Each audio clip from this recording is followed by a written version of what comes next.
बड़े कारोबारी गोपाल खेमका की उनके घर के सामने ही हत्या कर दी गई। हमलावर ने पटना के गांधी मैदान थाना से केवल 500 मीटर की दूरी पर इस मर्डर की वारदात को अंजाम दिया।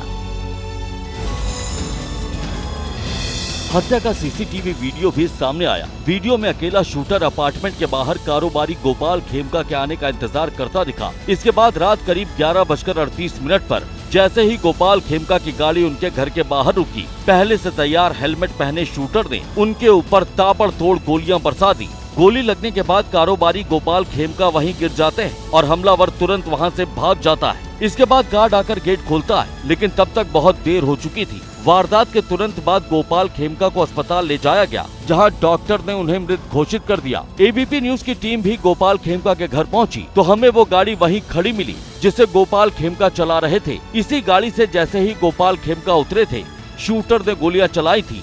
वही गोली लगने की वजह से कार का शीशा टूट गया। वहीं कार में खून के धब्बे भी दिखाई दे रहे थे। यहाँ पे खून के धब्बे जो हैं वो गाड़ी में जो है वो नजर आ रहे हैं। घटना के बाद से पूरे इलाके में सनसनी फैल गई है। लॉ एंड ऑर्डर पर फिर सवाल उठ रहे हैं। तो पटना में गोपाल खेमका हत्याकांड के बाद कई बड़े सवाल भी खड़े हो रहे हैं। खेमका परिवार पुलिस पर गंभीर आरोप लगा रहा है, तो वहीं पुलिस हमलावर की तलाश कर रही है। पटना में बड़े कारोबारी गोपाल खेमका के कत्ल से हड़कंप मच गया है, जिसमें पुलिस पर भी बड़े सवाल खड़े हो गए हैं। ऐसा इसलिए है क्योंकि जिस तरह हमलावर उन्हें उनके निवास के सामने गोली मारकर बड़े आराम से मौके से फरार हो गया, ये बात किसी से पच नहीं रही। ऐसा इसलिए है क्योंकि गोपाल खेमका का आवास जिस इलाके में वो वीआईपी माना जाता है। जैसा कि मैंने बताया, पूरा वीआईपी इलाका है। घटना स्थल से सिर्फ थोड़ी दूर आगे बढ़ने पर जो है ग्रामीण एसपी विक्रम सिहाग का घर है। कैमरा पर्सन शैलेश आपको यहाँ की तस्वीरें दिखा रहे हैं। ये ग्रामीण एसपी विक्रम सिहाग का जो है वो सरकारी आवास है।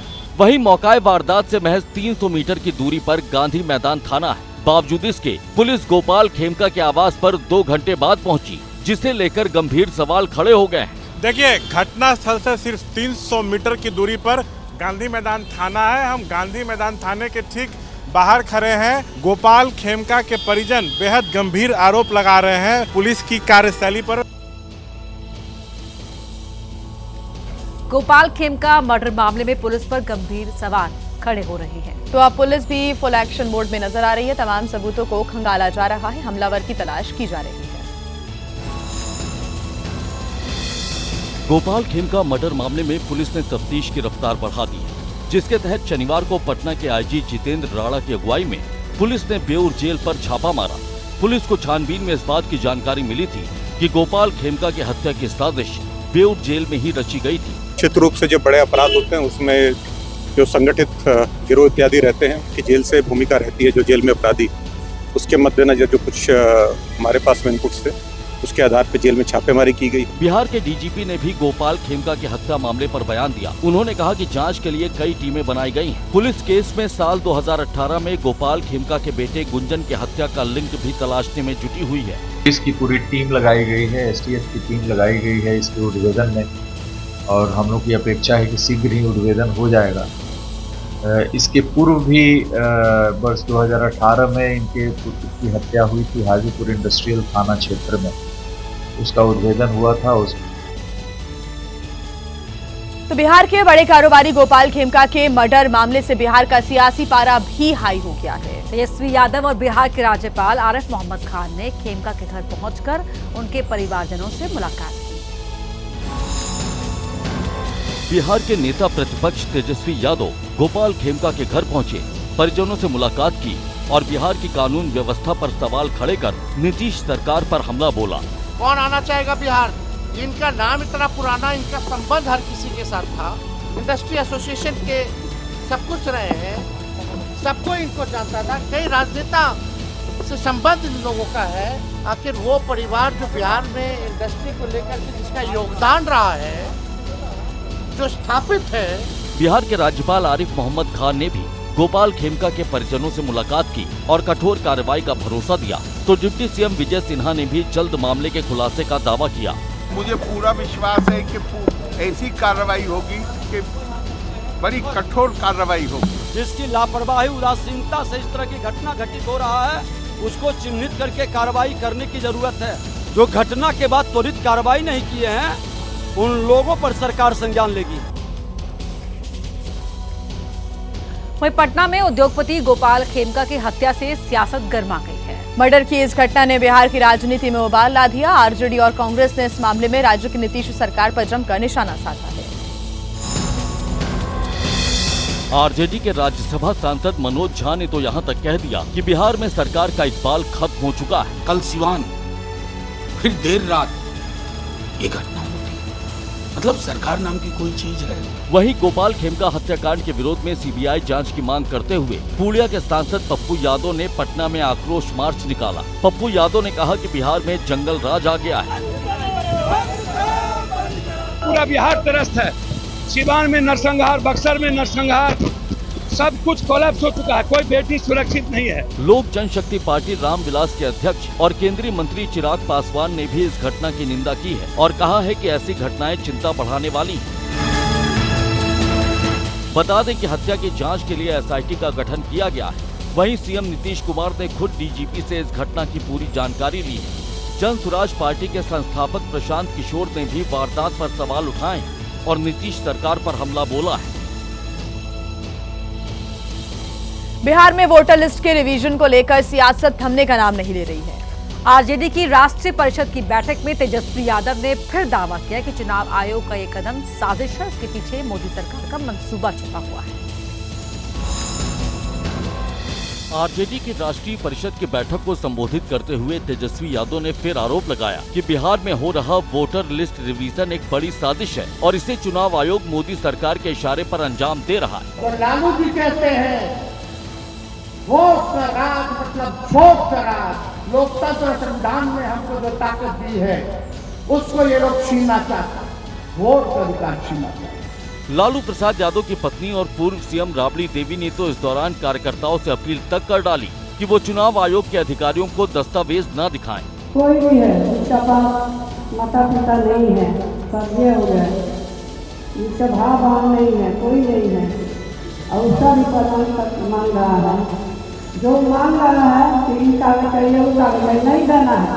टीएमसी नेता कुणाल घोष ने भी बिहार में वोटर लिस्ट में हो रहे रिवीजन पर सवाल उठाए। चुनाव आयोग पर बीजेपी के इशारे पर काम करने का आरोप लगाया है और मामले में सुप्रीम कोर्ट से दखल देने की अपील की है।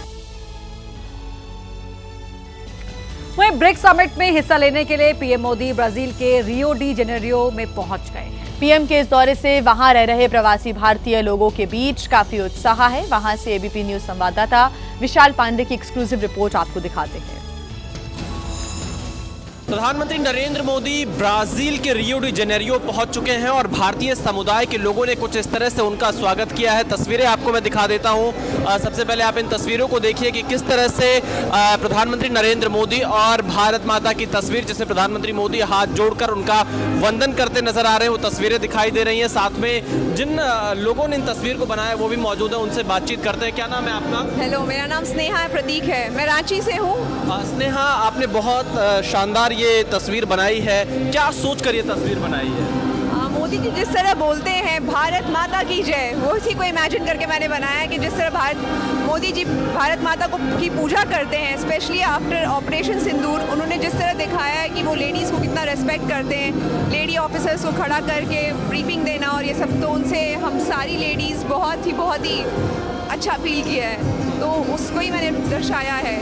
एंड ये रियल रीज़न है कि वो भारत माता की जय बोलते हैं। तो वहीं देखिए, भारतीय बिजनेस डेलीगेशन भी प्रधानमंत्री के इस दौरे को लेकर काफी उत्साहित नजर आया। भारत और ब्राजील के बीच किन किन क्षेत्रों में सहयोग की संभावना है, इसको लेकर देखिए विशाल पांडे की खास रिपोर्ट। इस वक्त मैं ब्राजील के रियो डी जेनेरियो में मौजूद हूं। प्रधानमंत्री नरेंद्र मोदी ब्रिक्स शिखर सम्मेलन में हिस्सा ले रहे हैं और उनके साथ में भारतीय जो बिजनेस डेलीगेशन है वो ब्राजील पहुंचा हुआ है। हमारे साथ बातचीत करने के लिए मनीष गिरी मौजूद हैं, उनसे पूछते हैं। मनीष जी, किस तरह से भारतीय डेलीगेशन जो बिजनेस से जुड़ा हुआ है वो भारत और ब्राजील के बीच में बिजनेस वाले रिश्तों को देख रहा है? पिछले 3 दिनों से हमारा इंटरेक्शन यहाँ अलग अलग इंडस्ट्रीज़ के साथ, बिजनेस हाउसेस के साथ, लोगों के साथ रहा है। काफ़ी सारे सेमिनार और इवेंट्स में हमने यहाँ पार्टिसिपेट किया है और एक चीज़ उभर के आती है कि इंडिया आज भारत सबसे ब्राइटेस्ट स्पॉट है। और सब लोग भारत की तरफ देख रहे हैं।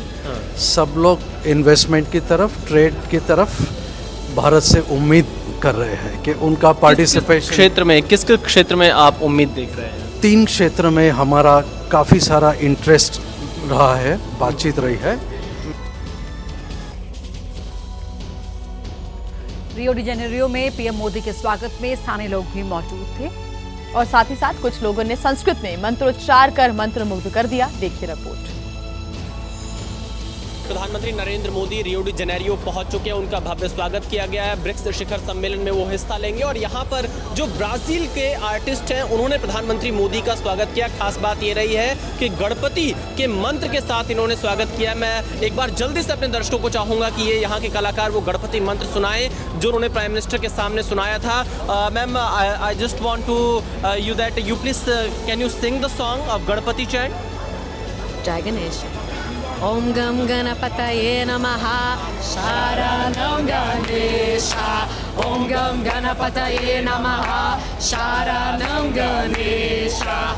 ओम गम गणपतये नमः शरणं शरणं। ओम गम गणपतये नमः शरणं शरणं गणेशा।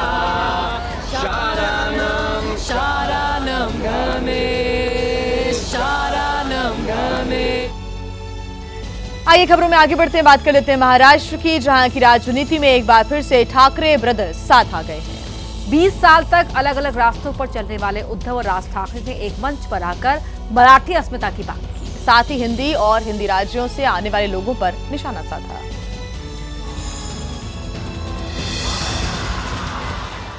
20 साल के मनमुटाव को दूर कर जब दोनों भाई एक साथ आए तो काफी खुश दिखे।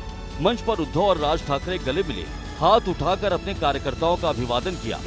आज जवळपास 20 वर्षानंतर मी आणि उद्धव आम्ही एका व्यासपीठावरती आज येतो आहोत। भाई से मिलकर उद्धव का चेहरा खिला खिला दिखा, मानो इस मौके का उन्हें बेसब्री से इंतजार था। दोनों भाइयों ने हाथ जोड़कर अपने लोगों को नमस्कार किया और समर्थकों ने भी अपना मोबाइल जलाकर अपना उत्साह दिखाया। मंच पर शिवाजी की मूर्ति रखी थी। दोनों भाई साथ में मूर्ति के पास पहुंचे और माल्यार्पण किया। दोनों भाइयों की इस मुलाकात से पहले शिवसेना के कार्यकर्ताओं में भारी उत्साह देखा गया। कई तो बच्चों को कंधे पर उठाकर डांस करते दिखे। शायद दोनों दलों के कार्यकर्ता यही चाहते थे, इसीलिए पूरा रैली परिसर इस सियासी भरत मिलाप के मौके पर झूम उठा।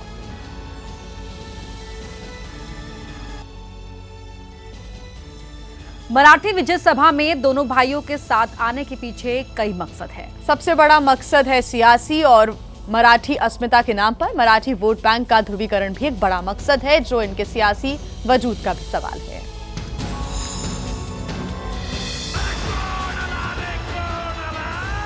मंच पर दोनों भाइयों ने सियासी फायदे के लिए मराठी अस्मिता को मुद्दा बना दिया और गैर मराठियों के खिलाफ अपने आजमाए पुराने सियासी दांव को फिर लगा दिया। जे हिंदी बोलत नाहीत त्या राज्यांमध्ये हिंदी बोलत असलेल्या राज्यांमधनं नोकरी धंद्यासाठी लोक इकडे येत आहेत आणि हे म्हणतात हिंदी शिका। कोणासाठी शिकायचं? राज ठाकरे ने कार्यकर्ताओं से कहा कि गलती होने पर किसी को मारो, लेकिन वीडियो मत बनाओ। जास्ती नाटकं केली तर कानाखाली आवाज काढलाच पाहिजे, पण चूक त्यांची असली पाहिजे। हाल ही में मराठी भाषा न बोलने पर हुई मारपीट को लेकर उद्धव ठाकरे ने मुख्यमंत्री फडणवीस पर निशाना साधा। भाषेच्या नावाखाली गुंडगिरी सहन केली जाणार नाही। जर महाराष्ट्रामध्ये मराठी माणूस न्याय मागण्यासाठी आंदोलन करत असेल आणि त्याला जर का तुम्ही गुंड म्हणत असाल तर आम्ही गुंड आहोत। उद्धव ठाकरे ने ये भी कहा कि हिंदू हिंदुस्तान मंजूर, लेकिन हिंदी नहीं। तो उद्धव और राज ठाकरे के साथ आने का ऐलान हुआ तो बीजेपी और एनडीए के दलों ने इस सियासी भरत मिलाप पर सवाल खड़े किए। इससे महाराष्ट्र की राजनीति में एक बार फिर बार पलटवार तेज होता नजर आ रहा है। राज ठाकरे ने संयुक्त रैली में बयान दिया, तंज किया कि उनका उद्धव ठाकरे के साथ आने का श्रेय सीएम देवेंद्र फडणवीस को जाता है, जिस पर सीएम फडणवीस ने भी प्रतिक्रिया दी है। पहिल्यांदा तर मी राज ठाकरेंचे आभार मानतो की त्यांनी या ठिकाणी दोन बंधू एकत्रित येण्याचं श्रेय मला दिलं। श्रद्धेय बाळासाहेबांचे आशीर्वाद हे मलाच मिळत असतील। मला असं सांगण्यात आलं होतं की विजय मेळावा होणार आहे, पण त्या ठिकाणी रुदालीचं भाषण देखील झालं। बीजेपी नेता गौरव वल्लभ ने राज ठाकरे और उद्धव ठाकरे के साथ आने को मजबूरी में लिया गया फैसला करार दिया है। मैं इन दोनों को ये जरूर कहना चाहूँगा कि आप दोनों पॉलिटिकल कंपल्शन के तहत साथ आए हो। ये हिंदी मराठी के पीछे छुपना बंद करो। ना तो आपको मराठी से प्रेम है, ना हिंदी से प्रेम है। इन दोनों को सिर्फ अपने परिवार से प्रेम है। वहीं डिप्टी सीएम एकनाथ शिंदे ने प्रेस रिलीज जारी कर उद्धव ठाकरे पर निशाना साधा। वहीं केंद्रीय मंत्री रामदास आठवले ने उद्धव और राज ठाकरे के हिंदी विरोध को लेकर सवाल खड़े किए। साथ ही दिनेश लाल यादव उर्फ निरहुआ और जेडीयू ने भी इसको लेकर उद्धव और राज ठाकरे पर निशाना साधा है। उद्धव और राज ठाकरे ने संयुक्त रैली में मराठी मानुष और मराठी भाषा की हिमायत का संकल्प दोहराया, तो इस पर केंद्रीय मंत्री रामदास आठवले ने सवाल खड़े किए। ये प्रेम तो समझ सकते हैं, लेकिन हिंदी भाषा का विरोध करने की भावना ठीक नहीं है। या मराठी बोलना ही चाहिए, इसी दादागिरी करना ठीक नहीं है। जेडीयू ने भी उद्धव ठाकरे और राज ठाकरे के हिंदी विरोध पर सवाल उठाए। केसी त्यागी ने दोनों के साथ आने को बिहार के लोगों के लिए अभिशाप बताया। साथ ही कांग्रेस पर भी सवाल उठाए। बीजेपी नेता और अभिनेता दिनेश लाल निरहुआ ने भी मामले पर बयान दिया और उन्होंने कहा कि भाषा और जाति के नाम पर सियासत नहीं होनी चाहिए। मुझे लगता है कि ये राजनीति जो है इसको बोलते हैं डर्टी पॉलिटिक्स, गंदी राजनीति।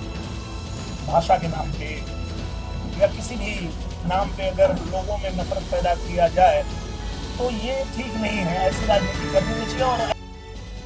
और अब बात कर लेते हैं हिमाचल प्रदेश की बड़ी खबर आपको बता रहे हैं। भारी बारिश और लैंडस्लाइड से बने हालात चिंता को बढ़ाने वाले हैं। खासकर मंडी में आसमानी आफत से काफी नुकसान हुआ है, जिसके बाद अब मंडी से बीजेपी सांसद कंगना रनौत प्रभावित इलाकों के दौरे पर निकली हैं। इस दौरान एबीपी न्यूज से खास बातचीत में कंगना ने कहा कि उनकी नजर हिमाचल प्रदेश में बाढ़ के हालात पर हैं और प्रभावितों को हर संभव मदद की वो कोशिश कर रही हैं। साथ ही मंडी में उनकी गैर मौजूदगी को लेकर लग रहे आरोपों पर कंगना ने इन आरोपों को राजनीति से प्रेरित बताया। साथ ही जयराम ठाकुर के बयान पर भी सफाई दी। कि सांसद कंगना रनौत हमारे साथ हैं। आज फ्लड अफेक्टेड एरियाज का विजिट करने जा रहे हैं। मैम, बहुत ज़्यादा नुकसान हुआ है, खासकर मंडी ज़िला में, थुनाग में हमने देखा जाके कि टोटली डेवास्टेटेड हो गया है थुनाग। आप जा रहे हैं, अभी तक क्या फीडबैक है और ऐसा लग रहा है कि इससे उभरने में काफ़ी टाइम लग जाएगा? बहुत ज़्यादा जो है बादल फटे हैं, खासकर स्वराज क्षेत्र में, और हम आज वहीं जाने का प्रयास कर रहे हैं। जो आपने कहा थुनाग का एरिया जो है, तो देखते हैं, आज भी रेड अलर्ट है। हम चाहेंगे कि हम वहाँ पहुँचे और लोगों के, वैसे भी मेरी नज़र जो है वो सारी स्थिति पे है और जो स्थानीय अधिकारी हैं उनसे भी मेरी बात चल रही है, चाहे वो डीसी हो चाहे, और ये मैंने उनको सबको कह दिया है कि जो जितना जल्दी बचाव का काम हो या उनको एड का काम हो वो जल्द से जल्द दिया जाए। और उसके साथ ही मैंने प्रधानमंत्री जी की टीम को भी इसका पूरा ब्यौरा दिया है कि यहाँ पे क्या क्या हो रहा है। वो तो बाहर क्षेत्र में है और मैंने उनसे एड के लिए जो है मिलने के लिए भी रिक्वेस्ट किया है। तो ऐसा नहीं है हमारा काम रुका हुआ है, पर यही है कि अब इस तरह की स्थिति में हम चाहेंगे कि वहाँ पहुँचें और पहुँच के जो लोगों के बीच रहें, पर अब देखते हैं हम पहुँच पाते हैं कि नहीं। अब तक आपने अपडेट लिए होंगे, फीडबैक आपने बड़ा पीएम ऑफिस में भी आपने बताई है, क्या आपको फीडबैक मिला है? आपके लीडर्स भी जा रहे हैं फील्ड में? जी, तो हमें यही फीडबैक मिला है कि जितना हो सकेगा हम लोग जो है वो एड देंगे हिमाचल प्रदेश को, और ना कि सिर्फ मंडी क्षेत्र को, जबकि सारे हिमाचल प्रदेश को जो है, चाहे वो होम मिनिस्ट्री से हो चाहे वो प्रधानमंत्री, मैं उसके लिए सारे हिमाचल के लिए जो रिक्वेस्ट करूँगी। तो इसमें कोई दो राय नहीं है। आज जा रहे हैं फ्लड अफेक्टेड एरियाज में, बड़ा एक पॉलिटिकल इशू बन गया है कि आप गैर हाजिर रहे हैं, आप 4 या 5 दिन बाद जा रहे हैं, उसको लेकर क्या आप कहेंगे? देखिए, 4-5 दिन की बात नहीं है, बात ये है कि जो अपनी पॉलिटिकल मोटिवेटेड कंट्रोवर्सीज करना चाहते हैं। 1-2 दिन के लिए मैं मुंबई गई थी, उससे पहले मैं स्पीति एरिया में थी, फिर मैं लाहौल एरिया में थी, फिर मैं किन्नौर में थी। तो इतना काम हम कर रहे हैं, ऑलमोस्ट 150-200 करोड़ के प्रोजेक्ट हम लेके आए यहाँ पे, और उसके बाद मैं अपने किसी पर्सनल काम के लिए मुंबई गई थी। अभी 2 दिन हुए नहीं थे कि मुझे फ़ोन पे फ़ोन आने लगे कि यहाँ पे फ्लड आ गया है। फिर फ्लड में स्थिति इतनी ख़राब थी कि वो पंडो मंडी का डैम सब वो बंद हो चुका था। तो एक मैं यही कहूँगी कि लोगों को आश्वासन है कि हम पूरी तरह से मंडी के साथ हैं और मुझे लगता भी नहीं है कि कहीं ये लोगों की ये तो अपनी पॉलिटिकल खुराफातियाँ हैं, तो उसके बारे में मैं क्या आपने मेंशन किया था आपने ट्वीट में कि जयराम ठाकुर जी ने आपको बोला था कि आप अभी रहने दें, अभी डिस्कनेक्टेड है एरिया। जयराम जी से जब सवाल किया मंडी में हम लोगों ने, तो उन्होंने कहा कि जी जिन्हें लोगों की चिंता नहीं है मैं उनके बारे में कमेंट नहीं करना चाह रहा हूँ, हम जा रहे हैं, लोगों से मिल रहे हैं। हाँ नहीं, वो उनका वैसा मतलब नहीं था। ठाकुर साहब से मेरी बात हुई और ये उनका एक बड़ा ही सरल मतलब था कि जो नेता, जो लोकल जिस विधानसभा क्षेत्र के जो लीडर होते हैं उनका काम घर घर जाना होता है, ये उनका मतलब था और वो वहाँ पे उस स्थिति के लिए हैं। लेकिन अब एक एमपी जिसके अंडर 17 विधानसभाएं हैं, किन्नौर से भरमौर है, तो वो घर घर तो नहीं जा सकते। तो उनका ये मतलब था कि हम घर घर जा रहे हैं, हम हर स्थिति में यहाँ पे हैं। उनके पास एक विधानसभा क्षेत्र है, मेरे पास 17 विधानसभा क्षेत्र है। तो मैं एक लार्जर, उन्होंने कहा कंगना जी, मतलब उस तरह से उन्होंने ये मतलब था उनका। अभी आप आज जा रहे हैं, तो अभी आपका क्या कार्यक्रम है, कितने दिन आप विजिट करेंगे एरिया को, क्योंकि काफ़ी बड़ा एरिया है, थुनाग है, जंजैली है, काफ़ी ज़्यादा नुकसान हुआ है, अभी आपका क्या प्रोग्राम है?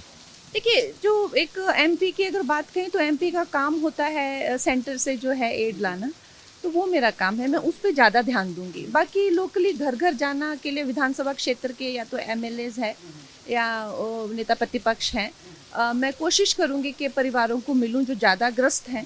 लेकिन हर 17 विधानसभाओं में हर परिवार, तो कोशिश यही रहेगी कि ये काम जो है लोकल लीडर्स करें और हम जो है जितना हो सके सेंटर से एड लेके आएं। मंडी सांसद कंगना रनौत है, आज फ्लड अफेक्टेड एरियाज का जायजा लेने जा रहे हैं, थुनाग जा रहे हैं जो सबसे ज़्यादा प्रभावित है।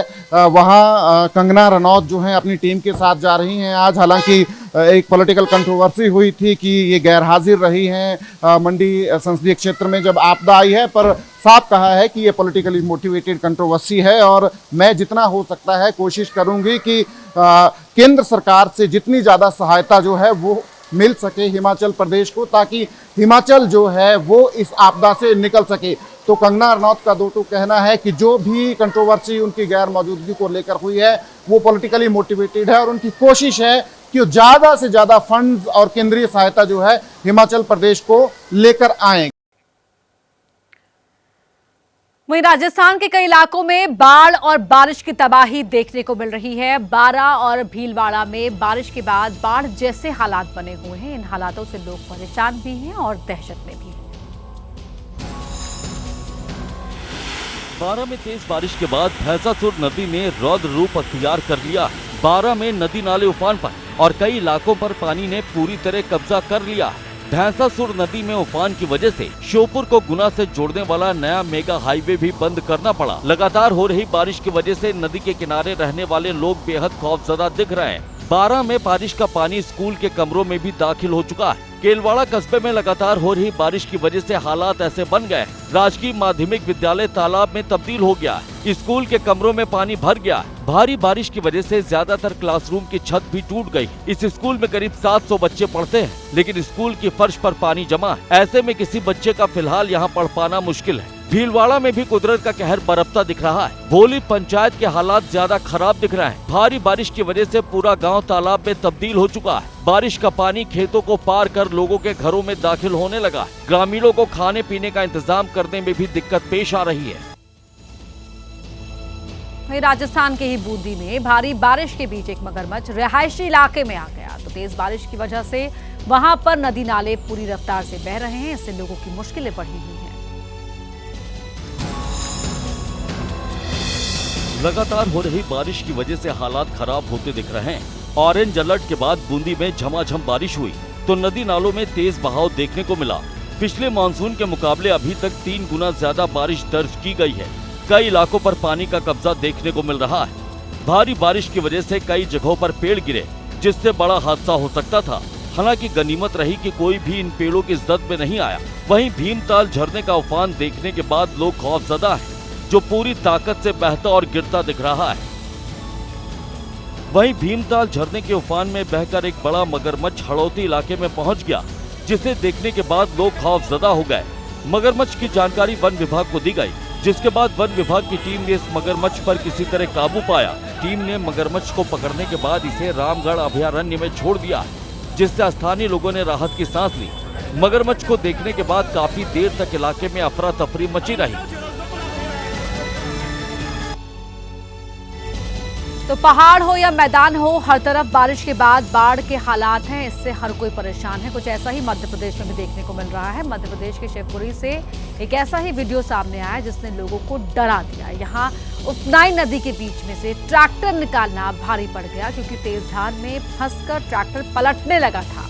इस मंजर को जिसने भी देखा वो बुरी तरह सहम गया। बाढ़ और बारिश की जो तस्वीरें सामने आ रही हैं वो लोगों को खौफजदा कर रही हैं। शिवपुरी के लुकवासा सोनपुरा मार्ग पर पुल न होने की वजह से कुछ लोगों ने नदी में ही ट्रैक्टर उतार दिया। ट्रैक्टर सवार कुछ लोग जबरन उफनाई नदी को ट्रैक्टर से पार करने लगे, लेकिन पानी का बहाव इतना तेज था कि ट्रैक्टर आगे नहीं बढ़ पा रहा था। जबरन नदी पार करने की कोशिश में पहले तो ट्रैक्टर अनियंत्रित होकर इधर उधर जाने लगा और फिर अचानक ट्रैक्टर पलटने लगा। कुछ देर के लिए लोगों की सांसें अटक गई। गनीमत रही कि ड्राइवर ने ट्रैक्टर पर काबू पा लिया। ट्रैक्टर पर करीब 6 से 7 लोग सवार थे, जिन्होंने राहत की सांस ली और उनकी जान बाल बाल बच गई। और अब जो वीडियो सामने आया है उसमें चारों तरफ पानी ही पानी दिखा। पानी से लबालब भरी सड़क में एक कार भी तिनके की तरह तैर रही थी। इसके बाद कार को बचाने के लिए कुछ लोगों ने कार को रस्सी से बांध दिया और कार को अपनी तरफ खींचने लगे। इस तरह कार मालिक ने अपनी कार को बहने से बचा लिया। शिवपुरी में भारी बारिश के बाद सिंध नदी उफान पर है, जिससे नदी के ऊपर बनी पुलिया तक पानी आ गया है। वहीं केंद्रीय मंत्री शिवराज सिंह चौहान शनिवार को भारी बारिश के बीच अपने संसदीय क्षेत्र के खिवनी खुर्द गांव पहुंचे। कीचड़ भरे रास्तों पर पैदल चलते हुए उन्होंने बाढ़ और बारिश से प्रभावित आदिवासी परिवारों के घरों का निरीक्षण किया और नुकसान का जायजा लिया और नुकसान की भरपाई का आश्वासन भी दिया। खिवनी खुर्द में ही शिवराज सिंह चौहान ने खेत में चौपाल भी लगाई और गांव वालों से उनकी परेशानियों को लेकर चर्चा की। इस दौरान उन्होंने गांव वालों के साथ भोजन भी किया। 3 तस्वीरें आप शिवराज सिंह चौहान के दौरे की देख रहे हैं। ट्रैक्टर से विदिशा पहुंचे और कीचड़ से भरे रास्तों से गुजरते हुए लोगों से बात करते रहे। शिवराज सिंह चौहान ने स्थानीय आदिवासियों से भी मिले और उन्हें सरकार का एजेंडा बताया। साथ ही अधिकारियों को भी आड़े हाथ लिया। दरअसल वन विभाग के अफसरों ने 23 जून को क्षेत्र में अतिक्रमण बताकर तोड़फोड़ की थी, जिसके बाद पीड़ितों के समर्थन में 27 और 29 जून को खाते गांव में धरना प्रदर्शन किया गया था। लेकिन अभी आज जो स्थिति मैंने देखी है वो और, क्योंकि भारतीय जनता पार्टी की सरकार है, आदिवासी हो या और गरीब भाई बहन हो, उनको समृद्ध बनाना, उनकी जिंदगी में खुशियां लाना, ये हमारी सरकार का मकसद है और इसलिए इसी काम को मिलके हम लोग करेंगे। कुछ लोगों ने जो किया है, मैं सबकी बात नहीं करता, कुछ अधिकारियों ने गड़बड़ की है, लेकिन सरकार की संवेदनशीलता के कारण हम समस्या का हल करेंगे। आदिवासी भाई बहनों को पूरी तरह से न्याय मिलेगा।